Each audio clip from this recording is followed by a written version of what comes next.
passionate community. His presence and sending him love and positive energy where he may be. Franny has a really packed agenda for us today. We're going to hear from two of our community partners. And we really want to also take some time to acknowledge anyone who is celebrating a holiday this weekend. We have Passover today for our Jewish friends, and we also have Easter this weekend for our, and tomorrow is Good Friday. So for our Christian friends and our Muslim friends are also in Ramadan. So if there's any other holidays out there, we celebrate with you.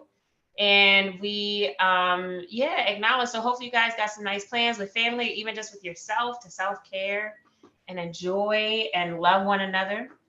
Shout out to the Kip family, Teresa. They had a wonderful career day. I don't know if she is on the call. She is. Teresa Bruce, on behalf of Zeke and the Healing City family, we just want to give you a shout out on a successful Kip career day. Thank you, everyone. It was such an epic event. I appreciate those members of the task force who also came to speak. So Councilperson Ramos, Councilperson Cohen, my cousin Donna Bruce, and her wonderful colleagues. So thank you to everyone, and I appreciate your acknowledgement. Absolutely. You guys are doing some wonderful work out there. And of course, we appreciate Donna. Hooray and kudos to Kip. So today we have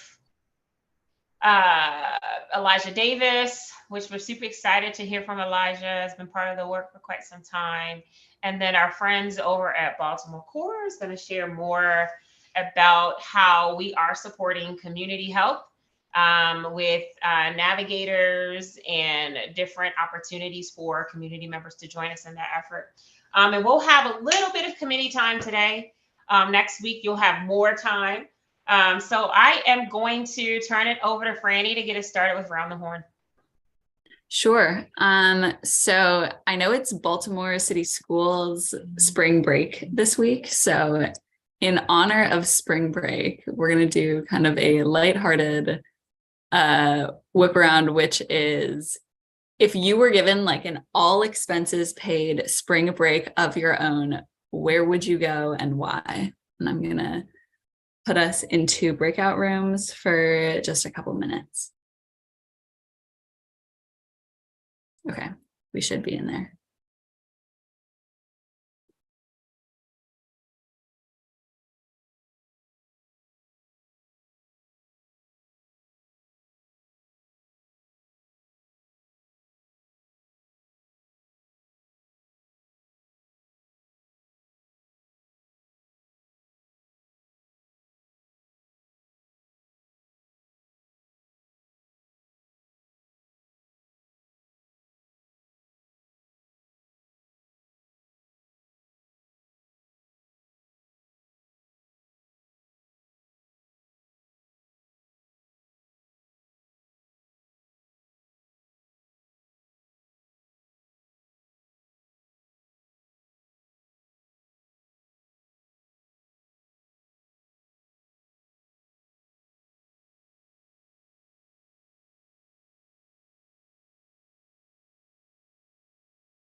Hey.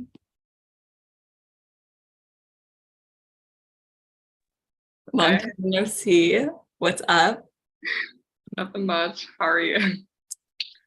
Good. It's good weather in Philly, you know, vibing. Yeah. Same with Baltimore. Oh yeah, I bet it's better in Baltimore, honestly. It usually is. It's not too bad. I felt like today was kind of humid, but Ooh, severe thunderstorm watch. I did notice. Just kind of ignored. The other day we had a tornado watch in Philly and everybody really overreacted and like went in their basements. And I was like, well, okay, like, it's a tornado watch. It's not that big of a deal. Oh my God.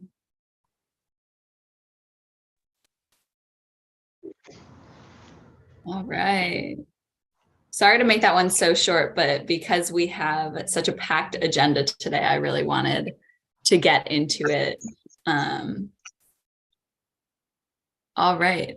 So we have Elijah with us tonight, coming from a very professional studio setup that I'm jealous of.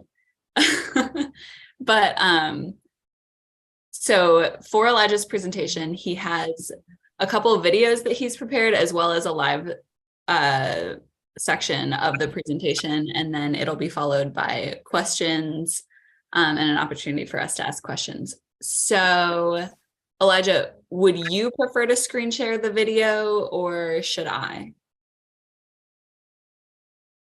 Oh, you might be muted, but you should, so I won't make any mistakes. excellent.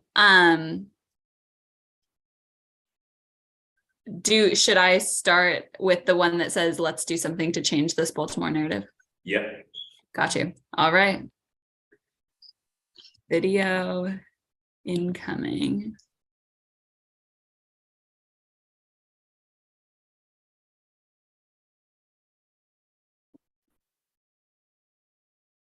When I was 7 years old, I lost my dad to gun violence. Then again at 9, I lost my sister to a stray bullet.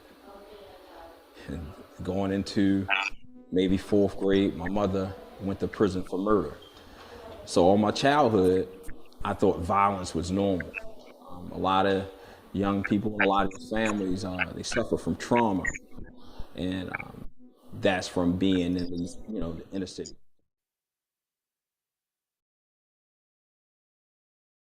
I was asked the question, what could you do? What would you do with your second chance? And I had 20 years to think about preparing or creating a mechanism for my own redemption. When I was 7 years old, I lost. And I don't know how you want to organize this. Would you like me to go straight into the next one? Oh, you're muted again. I'm sorry. I had to mute you because there was some feedback. Okay, no, you can just bring me back in. All right.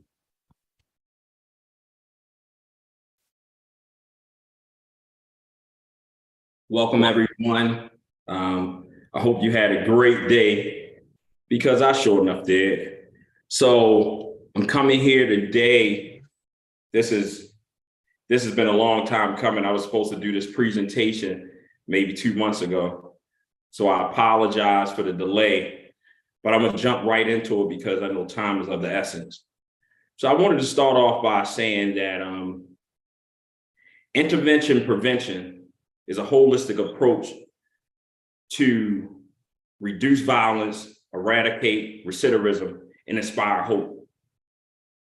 And in no way is this an attempt at displacing accountability or de-emphasizing the impact that crime has on victims and their loved ones. I will forever acknowledge their pain. I personally possess the constitution of both victim and victimizer.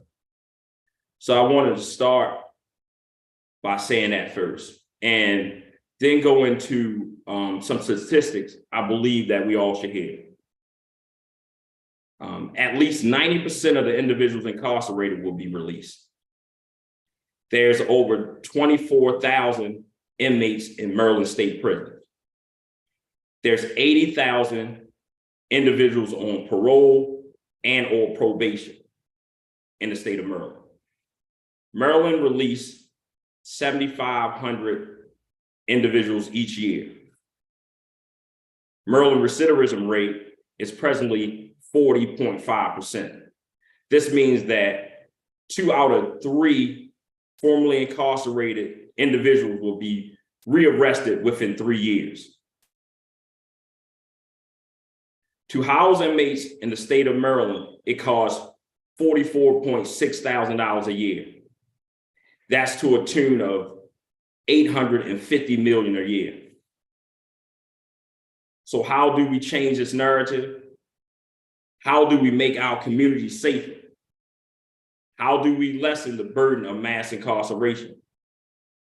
This can happen only through an emphasis being placed on prevention and intervention. Education that will change the mindset, employment that would transform the hopeless into stakeholders, and trauma-informed care, which would change the mentality.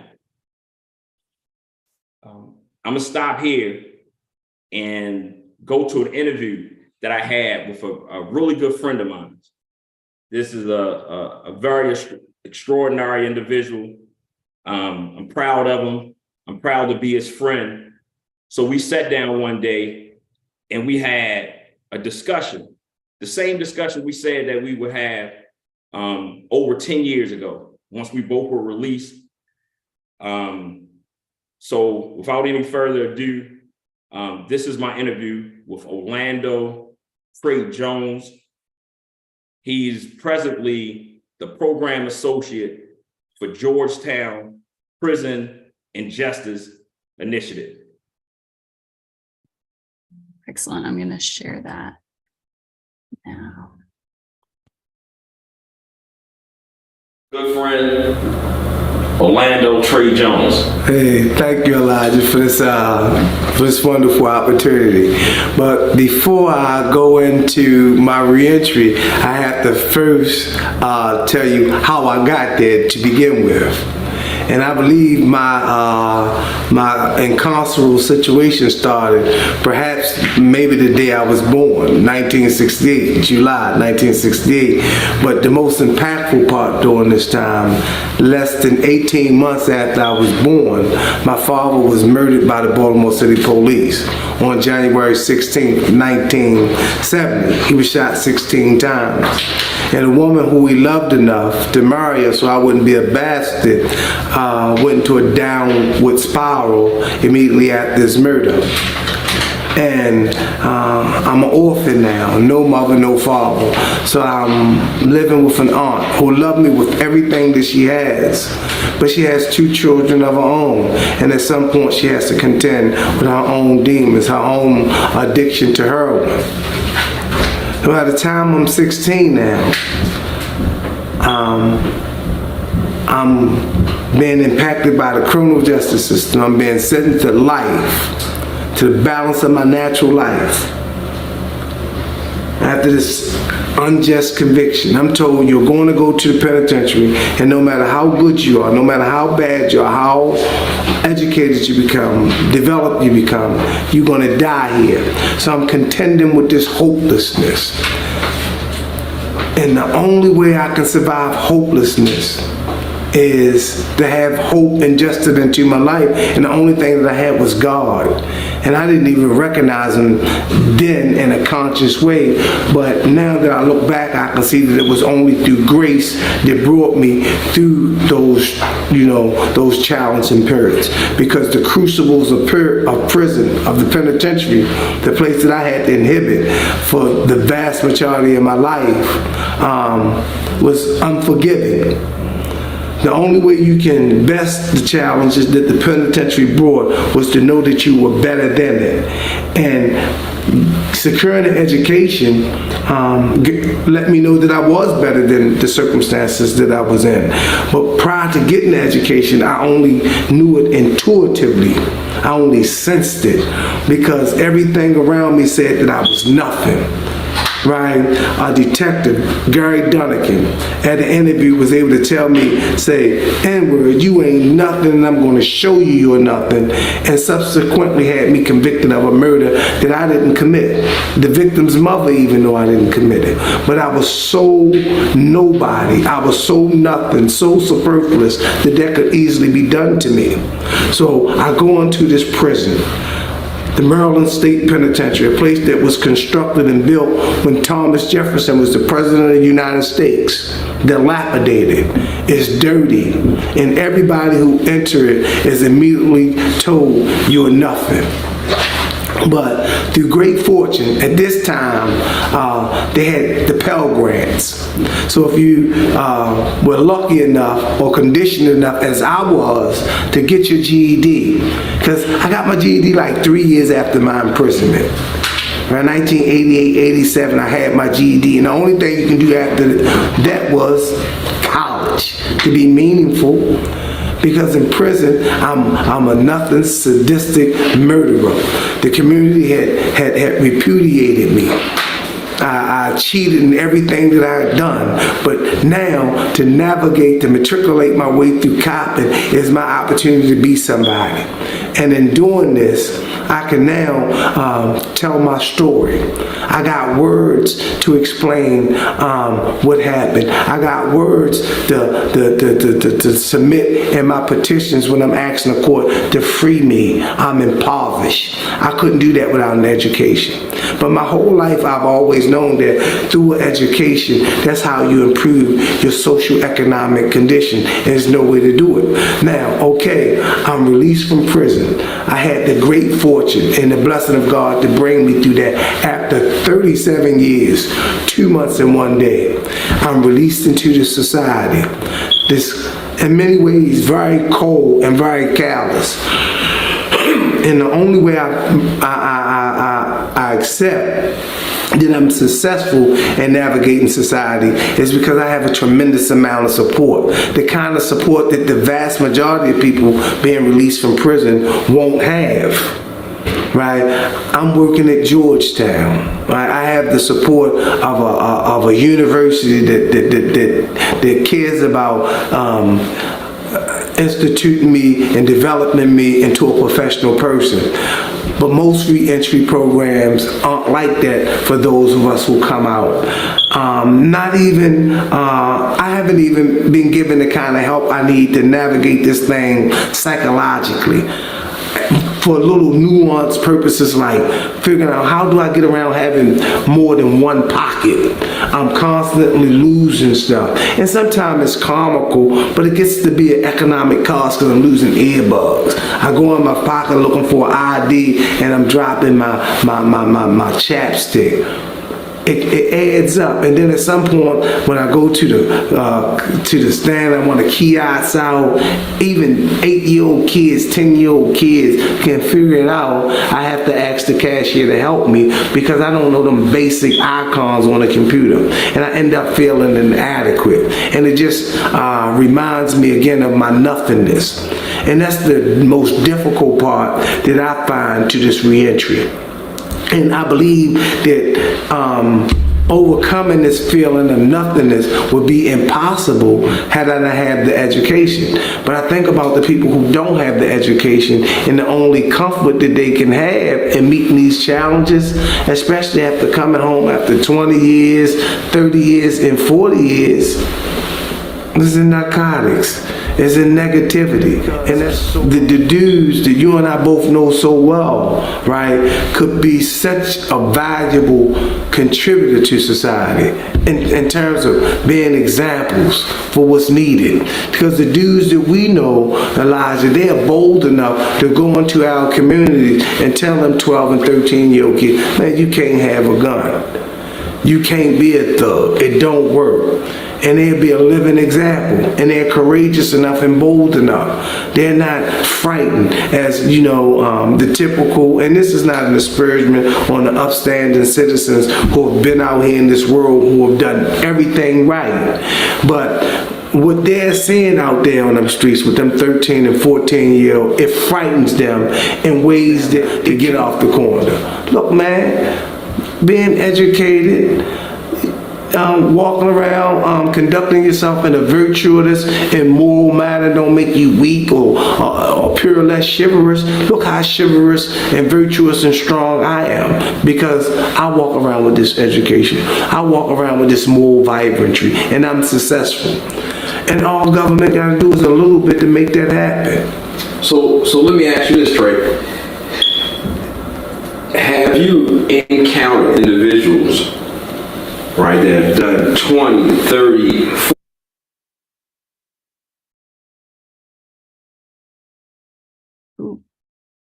40 years that you believe that couldn't come out and be an asset? Is that rare? Not one. I haven't met a single person who have endured the crucibles of imprisonment for 2 decades, 3 decades, 4 decades, and won't be an asset to what's here. Because if the crucibles of imprisonment doesn't break you, crush you, kill you, it makes you a much, much better person. But the resources are so scarce when we come here, it don't allow us to be the best versions of ourselves. And that's the tragedy. Required to assure that every individual that was returning could do it successfully? I think while in prison, we have to stop robbing individuals of their humanity just because they're in prison. For example, the visiting policies, for example, don't allow you to touch another human being. I went almost a decade, almost 10 years without being able to hug another human being. Now I come home and I have to be sociable. In prison, if you want to educate the person, you have to tend to the whole body, the whole soul. The policies that they create are so callous and cold because people are so concerned about crime, economics. They leave individuals broken and defeated. Because that $1 trillion a year mass incarceration system demands that people come there broken without the desire to even grow and put themselves back together. So we have to stop looking at these prisons, looking at these courts and individuals with an icy indifference. Because the only way that this broken, corrupt, and unapologetically evil system continue is if we good people look at it with indifference or ignore it. Good friend, Orlando Trey Jones. Hey, thank you. I'm going to switch to the second part of this interview, if I can. Elijah, for this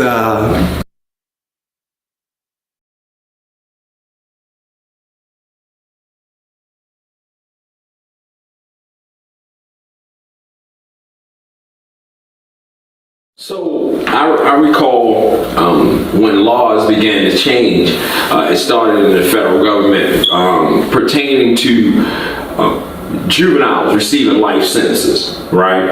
And what is your perspective on that? What is your perspective when you have a child, you know, that's 14, 15, 16 years old, and given these extensive sentences, and then, or given a sentence where basically society or the system is saying that at 16 years old, at 15 years old, at 14 years old, there's nothing redeemable about you.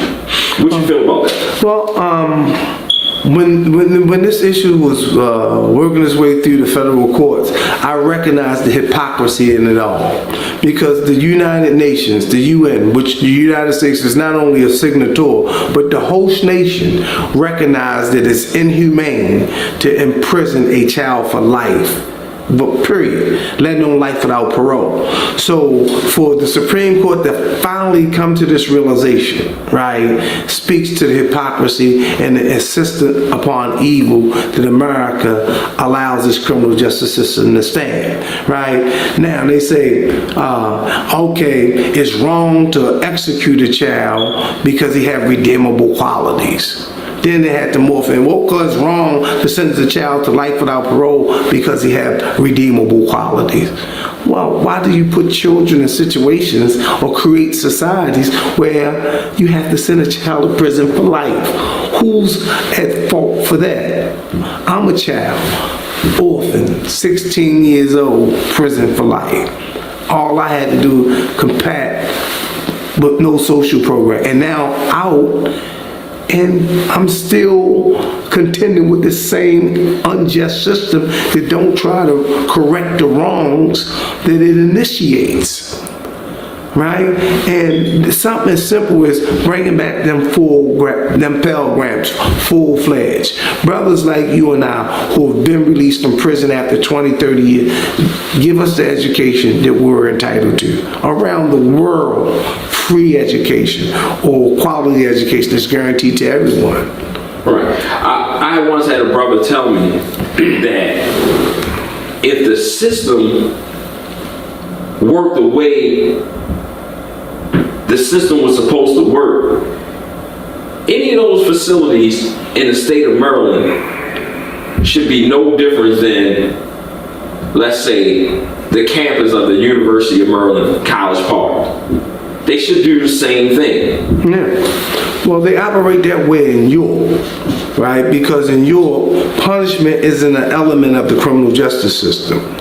In civilized, sophisticated society takes on the burden of a person violating their laws because they're uneducated, whether morally or academically. America doesn't do that because our criminal justice system is rooted in a recognized evil, slavery.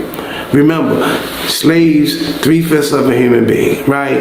After the Civil War, that practice was codified in the 13th Amendment. You can have your slaves, slave owners, but you can't call them slaves anymore. You have to call them prisoners. 13th Amendment. You can have your slaves after you convict them of a crime, right? You were much better off as a slave in 1820 Mississippi than you would have been a convict out on lease in 1920 Maryland. And from that system, we have what we have now today, mass incarceration. All rooted in that evil, right? So until we address the people that are impacted with that, right, by giving them quality education, housing where they can be comfortable and securing the skill set that they need to live an upright, productive life, it's going to continue to collapse our society. Because the kids don't have hope to look to. Because once the kid caught up in the juvenile system, he only can go to the next stage and the next stage. But when you see you, they see me, I can break this cycle. You know, Trey got his education in prison. It's there now. But now you have to go through a Herculean effort to get an education in prison. If you're sentenced to life or you don't have a release date within 5 or 10 years, you don't get the In the Maryland Penitentiary, what did that look like? I was 17 by the time I got into the penitentiary, and it was hopelessness. Right? I had no reason to grow or develop. The only thing I had was providence, was the grace of God. Right? And that's everything. And I don't want to ignore, you know, the significance of having that spiritual, but we need more material things there. It would have been wonderful if I could have learned about computers back then. It would have been wonderful if I could have developed a marketable skill back then. It would have been wonderful if when I'm navigating my way through prison, right, figuring out how to be a productive, law-abiding citizen now instead of 54 years old having to figure it all out right now. So for our audience, just tell them about the education you Penitentiary in 1986. Like, you had nationalistic people there, like Nation of Islam. And I was so fortunate to have brothers like, Trey, you're not going to be involved in drugs. You're not going to be involved in gangs. You're going to go to school. So I was convinced very easily to get my GED. And so learning became fun for me because for so long I couldn't read and write that well. My reading was 3rd grade when I entered the Division of Correction, and my math was worse than that. It was a joke that I was so dumb, it took me an hour and a half to watch 60 Minutes. So when I started, I'm able to read books now for entertainment, all these novels, and acquaint myself with the accumulated wisdom of the ages. I'm starting to feel significant. My esteem is elevated. Okay, I gotta be in prison forever. But look how compelling I am in these conversations. When I communicate to my family uptown, when I write my letters, I'm fighting for myself now in ways that I've never been able to do. Because, okay, as an orphan, navigating poverty all alone, no mother, no father, slave to the drug dealer, slave to whoever is going to feed me. And now I'm in prison, told what to do, when to do it. And the only chance I have now of being a man, being a person of substance, is if I learn to read and write, if I get some education, some accreditation. And at that time, you know, after you get your GED, you can aspire to college. I mean, it was very limited seats, so you had to write a fabulous essay. The interview process was important. You had to devote at least 3 months to preparing for that SAT. Right? Because in prison, this is the thing that you don't cheat in. This is the first time in your life that you get to do something that you will own, will forever be with you. And even if they throw you in segregation, 23 hours a day, where you defecate right here, you eat here, sleep here, you're still an educated man and it belongs to you. And that's what brought me out of prison. And that's what is allowing me now to say, well, okay, I'm stumbling, I'm filled with anxiety in many respects, but I'm so confident that I'll succeed because I'm educated. People aren't victimized. Yeah. Well, I mean, in a capitalistic society, right, in which America seems to be more of than anything else, punishment pays more or lands a net a greater profit than prevention. It's just like when a disease is cured. Pharmaceutical companies lose tons of money by curing a disease, but by maintaining it, sustaining that disease, treating that disease, the profits continue, right? So when you continue with people in ignorance, deny them education, basic health, fundamental stuff, you perpetuate a criminal enterprise, a criminal entity, where the only people who profits are the ones in the suit and tie who's invested in convict leasing, those who invested in private prisons, who invested in this $1 trillion industry. So they profit from not preventing crime. We all know how to do it, or at least minimize it greatly. Okay. So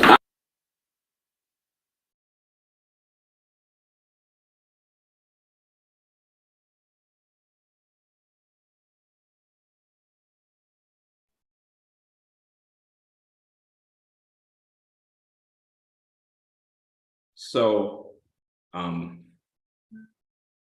again, this interview was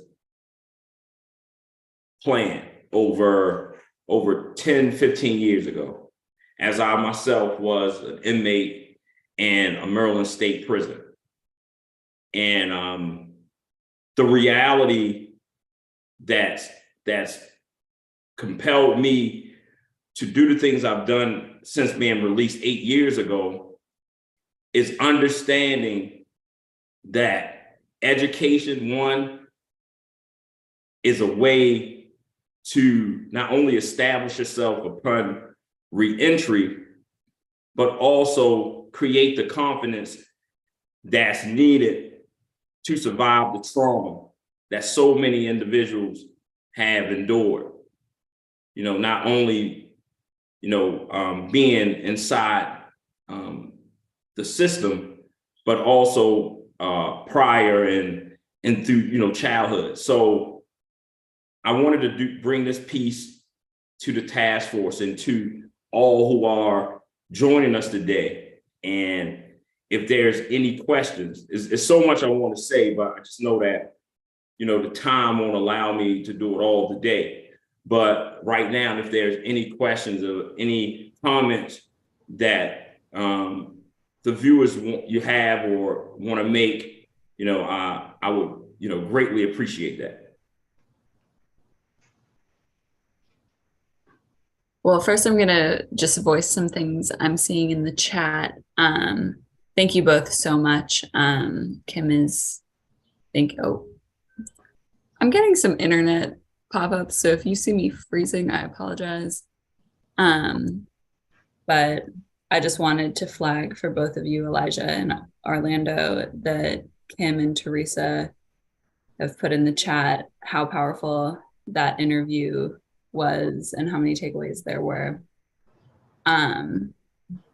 I'd be really curious to hear what either of you think have been like some of the most notable positive or negative changes in the system that have happened over the past couple decades. And if there are negative changes, like how best can we combat them? And if they're positive, how best can we help to keep that momentum going?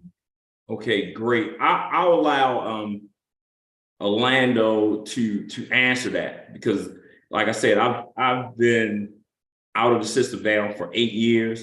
I'm kind of like removed from it, but I'm still connected through individuals like Orlando and so many others that, you know, became my brothers, you know, and individuals in the same struggle. So I'll allow him to answer that. But I also would like to speak to the same thing about the process of release, right? Going through getting acclimated. I would like to speak the same thing. Okay, so you can go ahead, Trey. All right.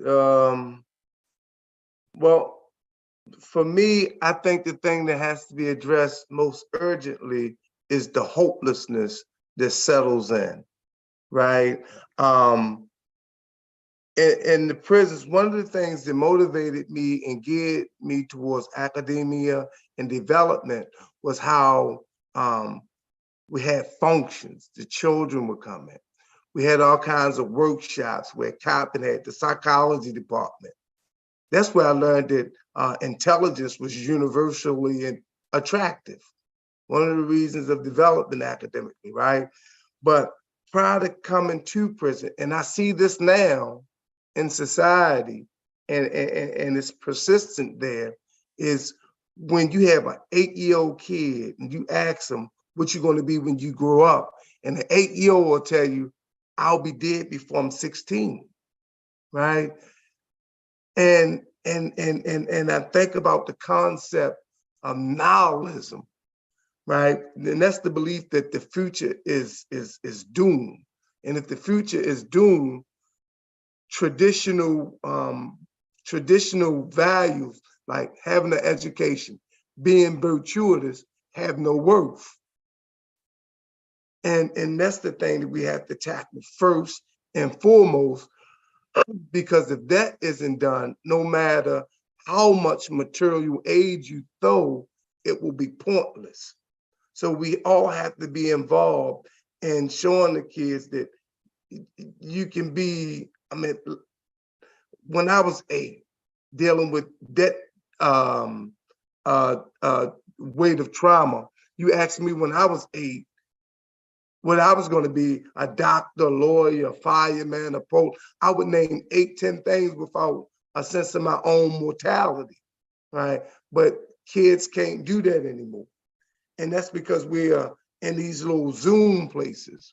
We're not out there on the corners in the schools snatching them. And then when they go to prison, the weight of that hopelessness stays there. And that's why it's important to me that you see people like Elijah, myself, in places so the kids 7, 8 years old can see a future beyond the street and can see men being chivalrous. And I don't want to talk more than what I've already did. So thanks for hearing me to that point.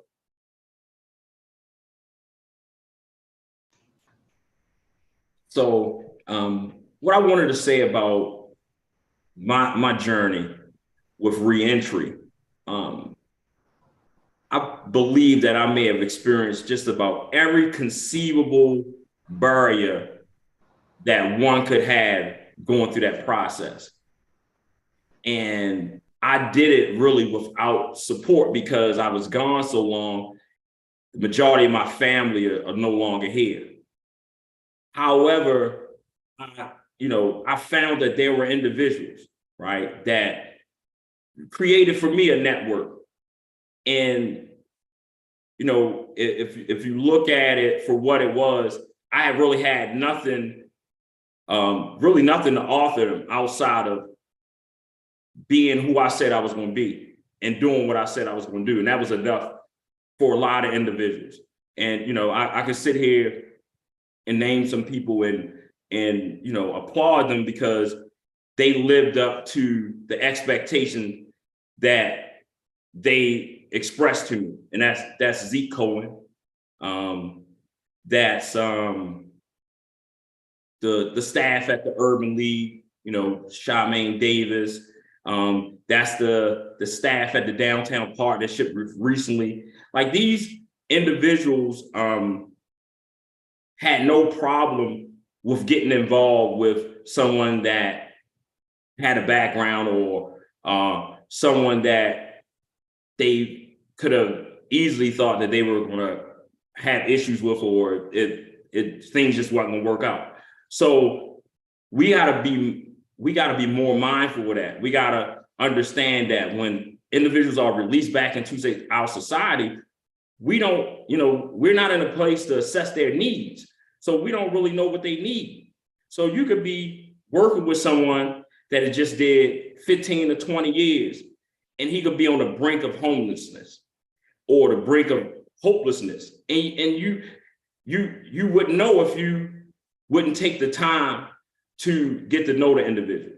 And I've experienced that a lot. A lot of places I've been, I could recall not even having gas money to get home from work, or because I stretched myself so thin, I like to do things for children in the communities and organizations in the communities. It'd been times where I would go and do a job for 3 hours and then have to leave there and do DoorDash just so I could get to work the next day. But I wouldn't complain about it, and no one asked me about it, because on the outside, I guess everything looked good because I didn't complain. But we just have to do a better job with that. We have to understand that the individuals that are coming back to our community, they're coming back. And in order for us to lessen the burden on the community, on society, we have to make sure they're making that adjustment in a positive way. And the way we can do that is, again, through helping them get education, employment, and housing. And we have to start holding these businesses. Like, I don't throw everything government way. Government isn't the biggest issue. It's some policy, but a lot of time, right? Recently, me and Zeke talked about a lot. Check the box or ban the box, and a lot of these companies will say that they're ex-offender friendly. And, I don't know if they get some type of incentive. I don't know if they get kickbacks. I don't know what they get from saying that. But in all reality, they really not. It's all for show. I can name at least 20 companies that you go on their websites and they say, yeah, we welcome ex-offenders. If you had a nonviolent offense, or if you had only been incarcerated for 6 months. But that's not the reality for most people returning. And then you have those companies that do welcome someone with a background like myself. However, they don't have anything in place to help us navigate. The one thing that I applaud Ina Pratt for is had these peer navigators that they just started having for individuals that have substance abuse issues. So recently I was talking with one of their executives, and they're about to do the same thing for returning citizens.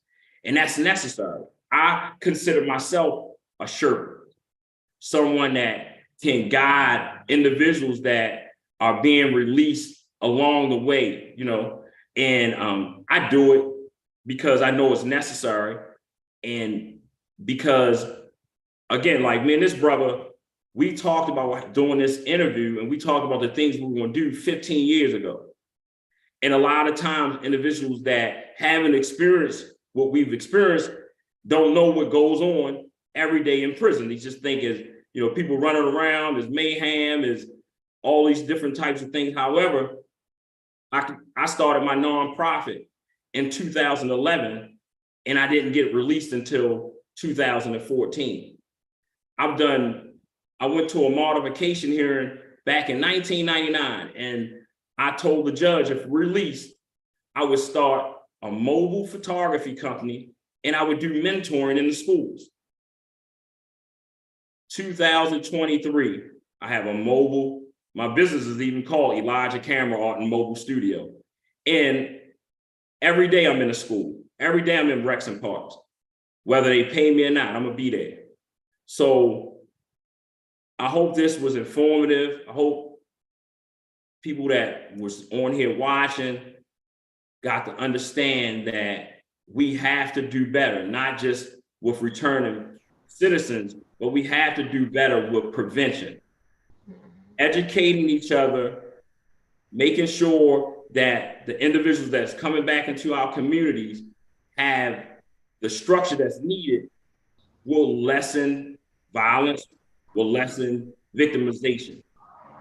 And then it would be an opportunity to start creating a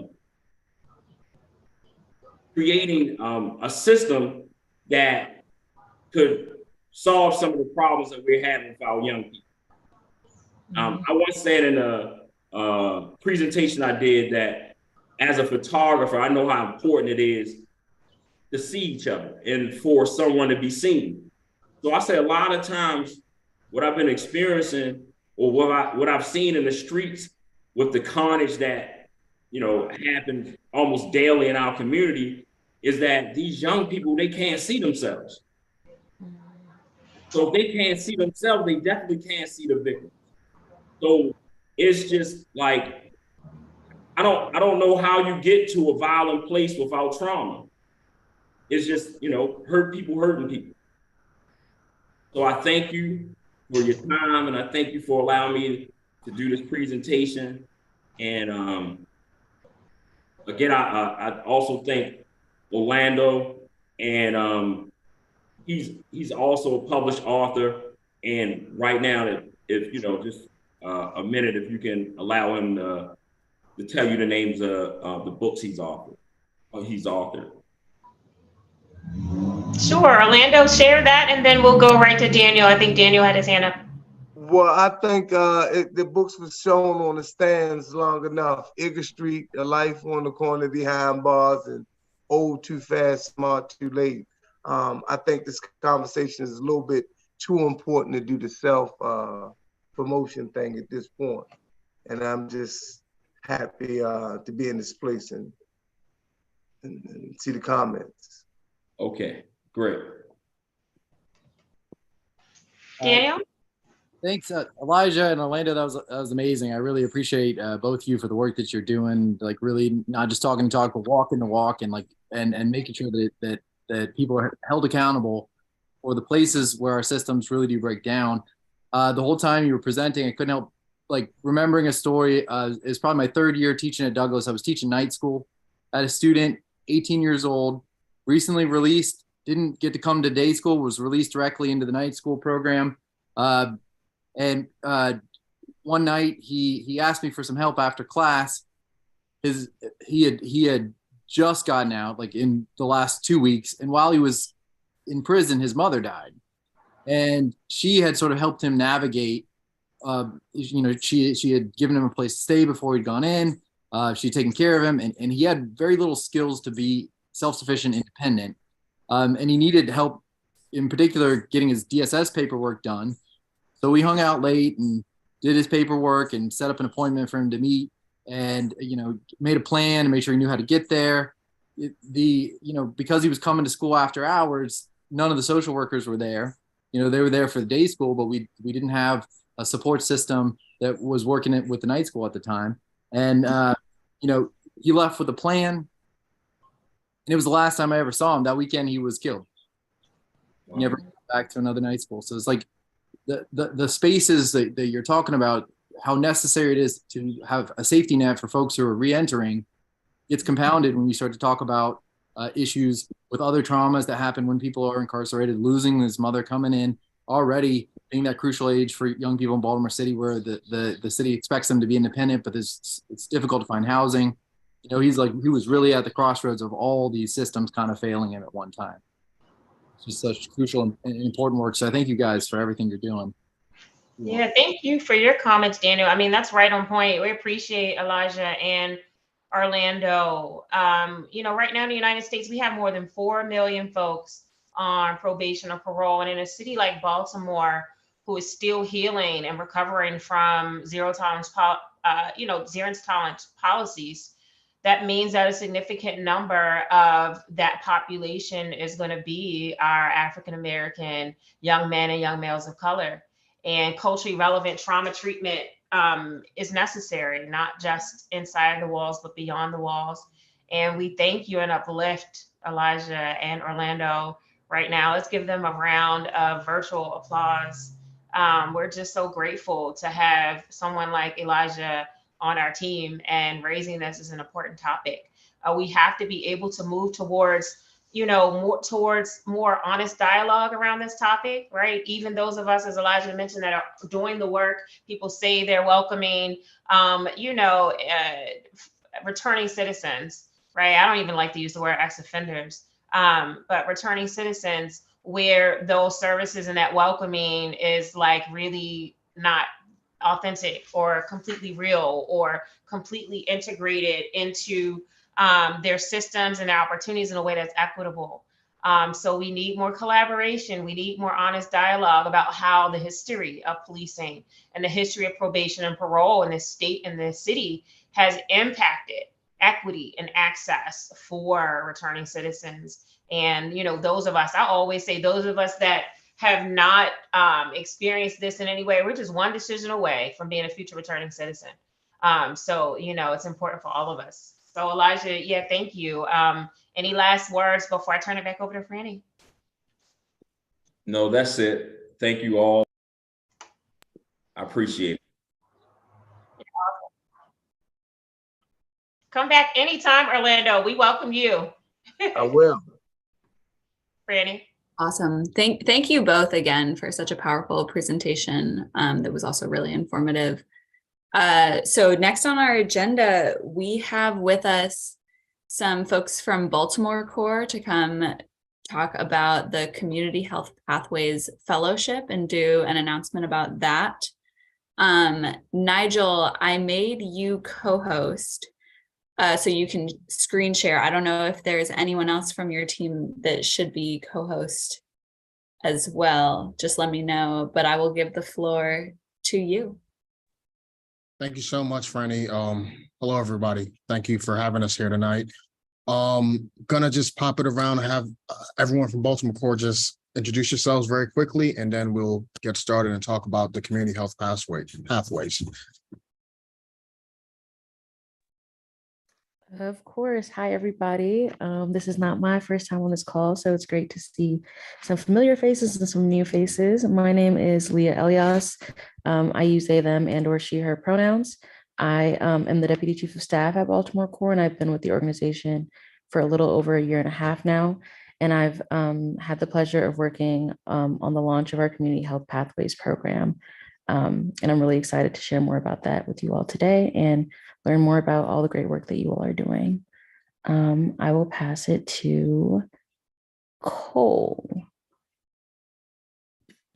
Hello, everybody. Cole McMahon. I use he, him. I am honored to be associated with this group and with this work because Baltimore Core has asked me to help implement a grant that I helped write. So it's very exciting to see the manifestation come about, and I'm just thrilled to be a part of this team. Thanks. I think we also Alex. have. Yep, Alex. Yeah, Alex. Good evening, everyone. Alex Galliani. I am the Senior Director of Partnerships and Talent Development here at Baltimore Core. Our team specifically is leading on this initiative as it relates to finding both host sites as well as members for the upcoming cohort. So really excited to be joining you all. Thank you. Thanks. And again, my name is Nigel, Director of Strategic Engagement for Baltimore Core. And also a few years ago was co-chair along with Mark Jews for the Healing City Partnerships Committee. So this is very exciting to actually finally combine some work that we've been doing and kind of come full circle, right? I'm going to share my screen and just kind of run through the program and like what we're looking for as far as host sites, how you can get involved, and Alex, Leah, and Cole will answer any technical questions that you have. Okay. Great.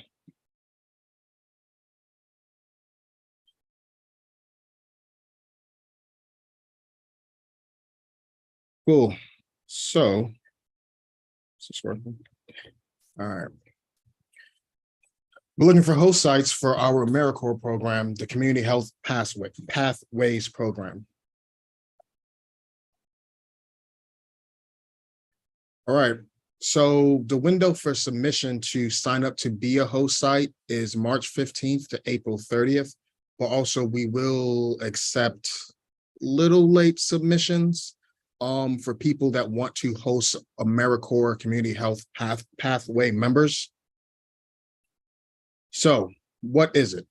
So first, we've kind of started this program and broken it up into 4 kind of roles, responsibilities, and buckets, right? Violence prevention, and then community health assistance.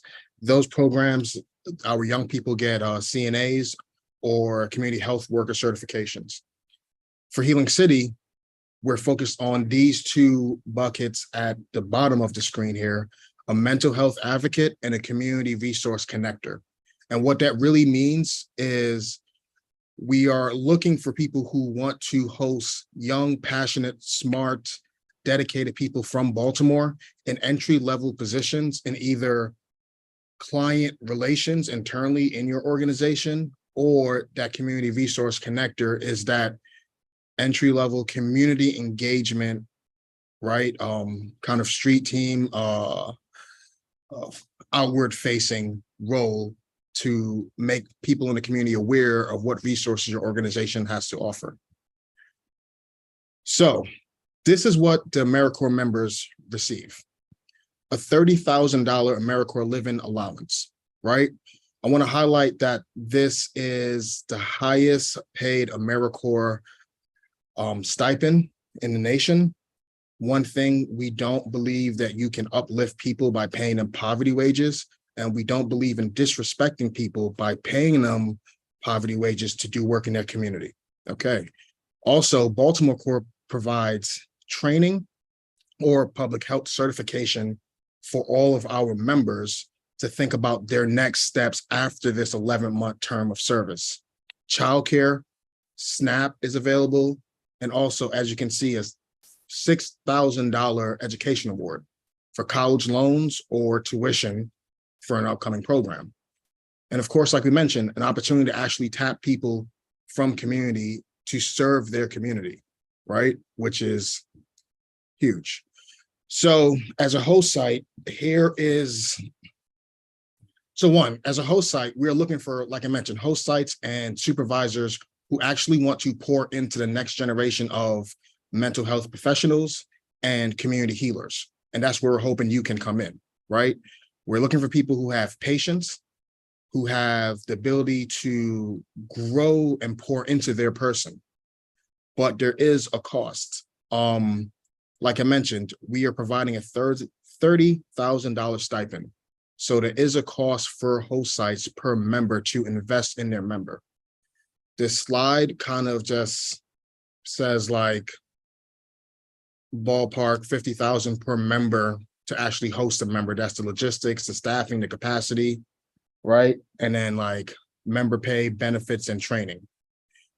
Baltimore Core and Cole did a very great job working with AmeriCorps to receive a large amount of the funds, but we still need to work to kind of cover the rest.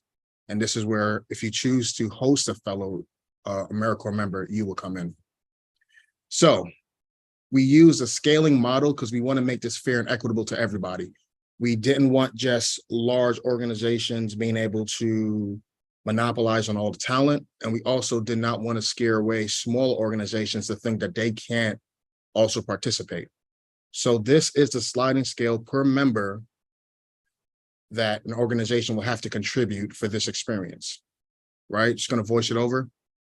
Your budget is over 10 million, 22,500, 5 to 10 million, 16,250, 2.5 to 5 million, 10,000 per member, 1 to 2.5 million, 7,500, and 5,000 to a million, you would have to contribute $5,000 per member.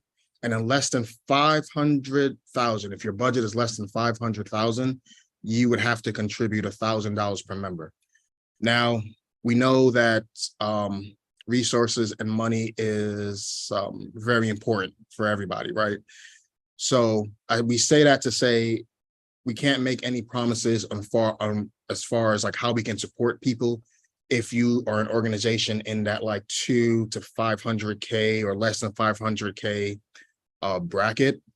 But if price is the only thing that is stopping you from hosting a member, let us know and we will try to figure something out, right? Like we're not going to turn anyone away just because price might be an issue. There's no guarantee, but at least we will be there along with you to try to figure out other avenues, right? That's what we're dedicated to. So like I mentioned, some important dates. The application opened already. It closes April 30th. May 5th to the 10th, we're going to do a review of all of our talent and host sites. May 12th and May 19th is when we do an in-person matching fair, right? So a host site can actually get to meet their AmeriCorps member or possible member, sit down, talk, and figure out if you're valued aligned and mission aligned, right? And figure out if you have what it takes to actually build this person up. We want to make sure that the host and the talent are happy. And then a couple of orientations in June for talent and host sites. And then July 5th, your member would start their 11-month journey. Gonna stop sharing my screen and open it up to any questions about the program or the sliding scale or anything else. And Alex, Leah, Cole, please feel free to jump in. It looks like Mark Juice has a question. Yes, Mark. Yes. When is the money due? Is it due when they start? Is it due prior to it? Is it like, when is that due? That's a great question. Alex, do you mind fielding answering? Absolutely. Yeah. Hey, Mark, great to see you and hear from you. And I do apologize. I'm moving around a little bit. That's why I'm off camera. To Nigel's point, we are flexible and dare I say, we possess the capability to get a little bit creative if necessary, if need be. So our goal really is to work one-to-one with every one of our partners and find a solution that is most feasible for them and agreeable for them. So not all is due up front or on day one. We do have some flexibility where we can work out some sort of plan, if you will. Great, thank you. And Cole, you want to add something as well? No, not at all. I would actually ask if Mark would. Mark has been one of our host sites for a first cohort.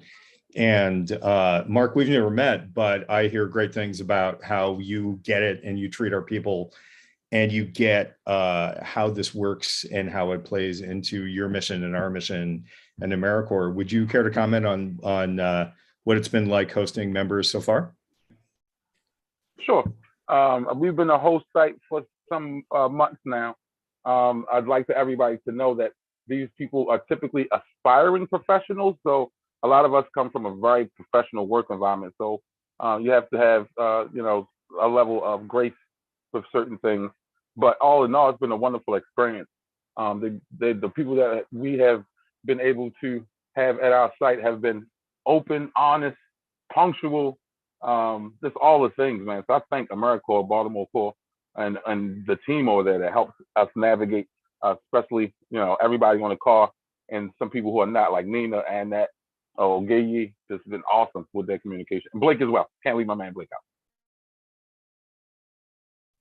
Definitely. And also not trying to pit Mark on the spot, but you know, he is like the prototype of a great partner, right?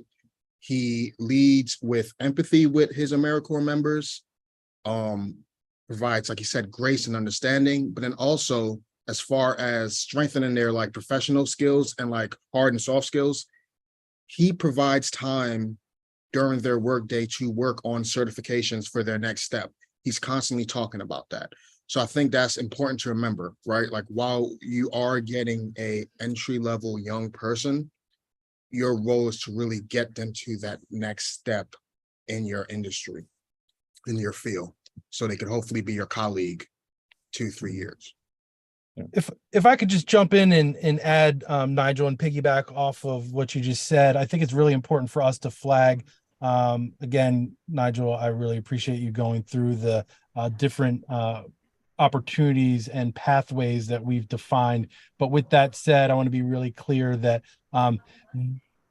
if you ask for us to create a job description or show you a job description about what these roles look like, we pretty much already did. Like what we have for these 4 roles sussed out so far is pretty much it. And that's really by design. Our goal is to really work closely with you to kind of co-author that job description together and help you tailor a job description that really meets you and your organization and where you are now, and really builds in a level of capacity and support specifically that you're looking for within your team and within your organization. So I think that's a lot of the fun that we get to have in doing this work together. And we really think about this really serving as a springboard and an opportunity for folks to really jumpstart their careers or transition their careers from one field to another, and really provide place and space for folks that really did not see them in, quote unquote, the healthcare sector. So this really is designed to be an on-ramp for them. And Cole mentions this all the time. And really just to reiterate, we are only as strong and only as successful with a program like this due solely on the quality of our host site partners. Everything, no pressure intended, but everything is going to come back to and down to the quality of the partnerships that we have and the quality of the host site participation that we have. You all really are the engine that will make this thing go. Absolutely. We just Healing City and Trauma Informed Care Task Force, just so super thankful for our continued partnership with Baltimore Corps. You know, Healing City, the movement, the task force, you know, it's all about being united as one Baltimore, right? To engage, learn, embrace, and commit to healing together, focusing on trauma and healing as well as equity. So this particular program speaks to the heart of that. Healing City is excited to support this effort as part of the movement, and knowing that cities like Baltimore has challenges in the past historically, right, with medical institutions and access to healthcare, and collectively we're demonstrating our commitment to dismantling some of those things. So we want to make sure that we get this word out, share with our networks, right, and support Baltimore citizens who are just like Elijah and Orlando to take part and take advantage of an opportunity like this. And we need our partners to put their money where their mouth is, right? And not just say it on paper, as Elijah has eloquently put, but really integrate, you know, policies and opportunities that really pan out for citizens of Baltimore, everyone alike. So thank you guys so much. We are super excited. Our community health navigators will focus on trauma-informed care to help support communities' mental health and healing. So those 4 positions that Nigel and Alex and Cole and Leah shared with us, those navigators will be part of our family. So we want to uplift them just like our peer navigators at the libraries. So we're super excited. Go team. Does anyone else have any last minute questions or thoughts? And I'll turn it back over to Franny. I have a question. This is Teresa Bruce. I put it in the chat. I noticed, Cole, you said that most orgs have like a nonprofit arm, and it made me think of Baltimore City Public Schools, in particular our charter schools, which many of them are 501c3 organizations. Is there currently, or are there currently any host sites that are city schools? Or is that something in consideration when we look at this? That's a really good question. So we have not, we have spoken, I think, to the schools from the context of looking for members. And one small clarification, Nigel says young people a lot, and he's passionate about that. I love you, brother, but we're also, well, any age except for anybody over 18. But that's a good question about schools. I think that we should, as we build this out, work with the schools as host sites. We don't have any in the pipeline, and we haven't pursued that right now, but I think that's a wonderful idea and we should talk about it. Let me know. I'm always down to figure out how that works, because I think two of those pathways in particular, all of them are helpful, but the two at the bottom that you all were focusing on the beginning of your presentation, I think, Caroline, as well as that one with the CNA, because when we think about our healthcare shortage, especially in our school communities with our school nurses and such, that might also be something that could be helpful. So thank you for considering it. Thanks, Teresa. It's a really good suggestion. You also might want to talk to the work group at the city schools that are identified the kids now that are not going to have a job when they leave, given the time frame, talking about June. They may actually have some young people that they could continue on working for a year in terms of doing the outreach and the community-based health kind of interfaces with some of the folks that they're predicting aren't either going to go to college or have a job or a career. I think they actually have some young people they've been working with, trying to provide them with some of these skills that they might be able to make that trend, not at a school. I'm not sure the school is the best place to get in touch with. I think these other people probably would be more useful contacts for you.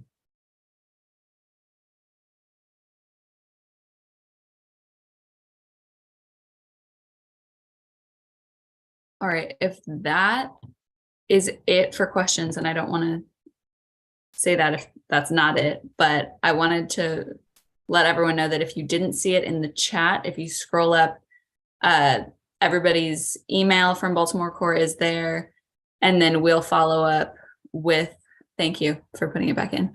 We'll follow up with Baltimore Core to get that presentation out to all of you.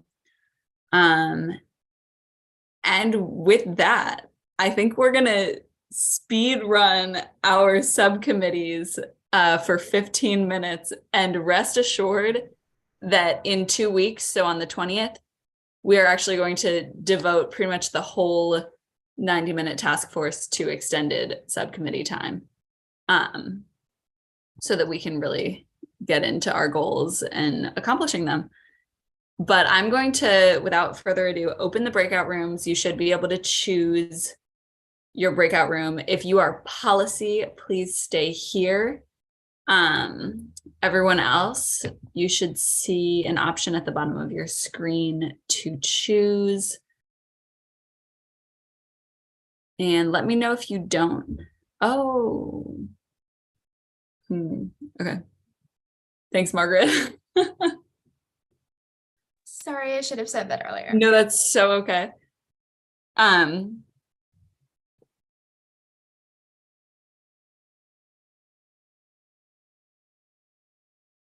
So I might stay back here with Margaret just to check in briefly. So I think, there are actually, I'm gonna go check on medical because there's one person here from medical, so I need to. All right, cool. But I'll be at 7. Great.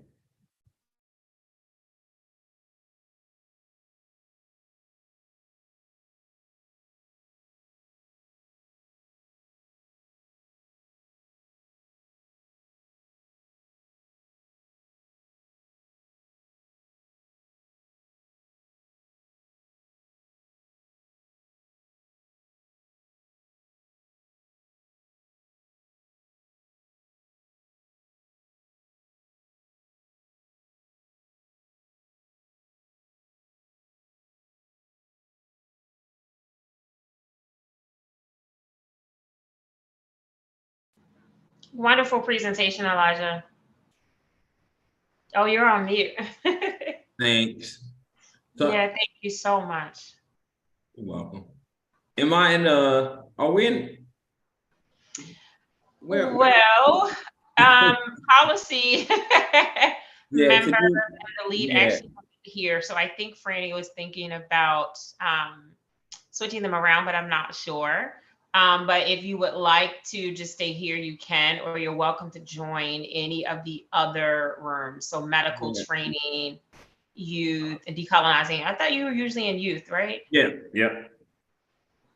Yep. So you can, if you look at the bottom, you can choose the big breakout room. I don't see it. So at the bottom Oh, of the I see it, I screen, see it. yeah, it has breakout rooms. Yeah, you can Okay, go right. all right. Okay, y'all upgraded, huh? Yes, we're trying. No, I did the wrong one. All right.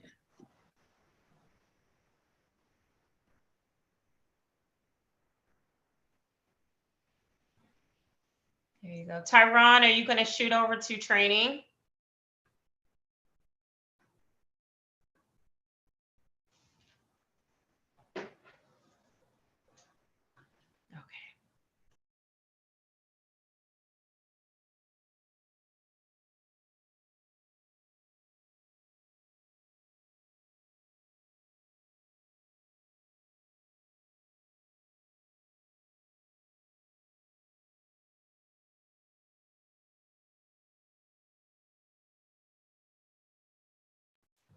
Oh, Tyron, I see that. I think you're having difficulty. Let me see if, oh, there it is.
I'm here. Hey, Kim.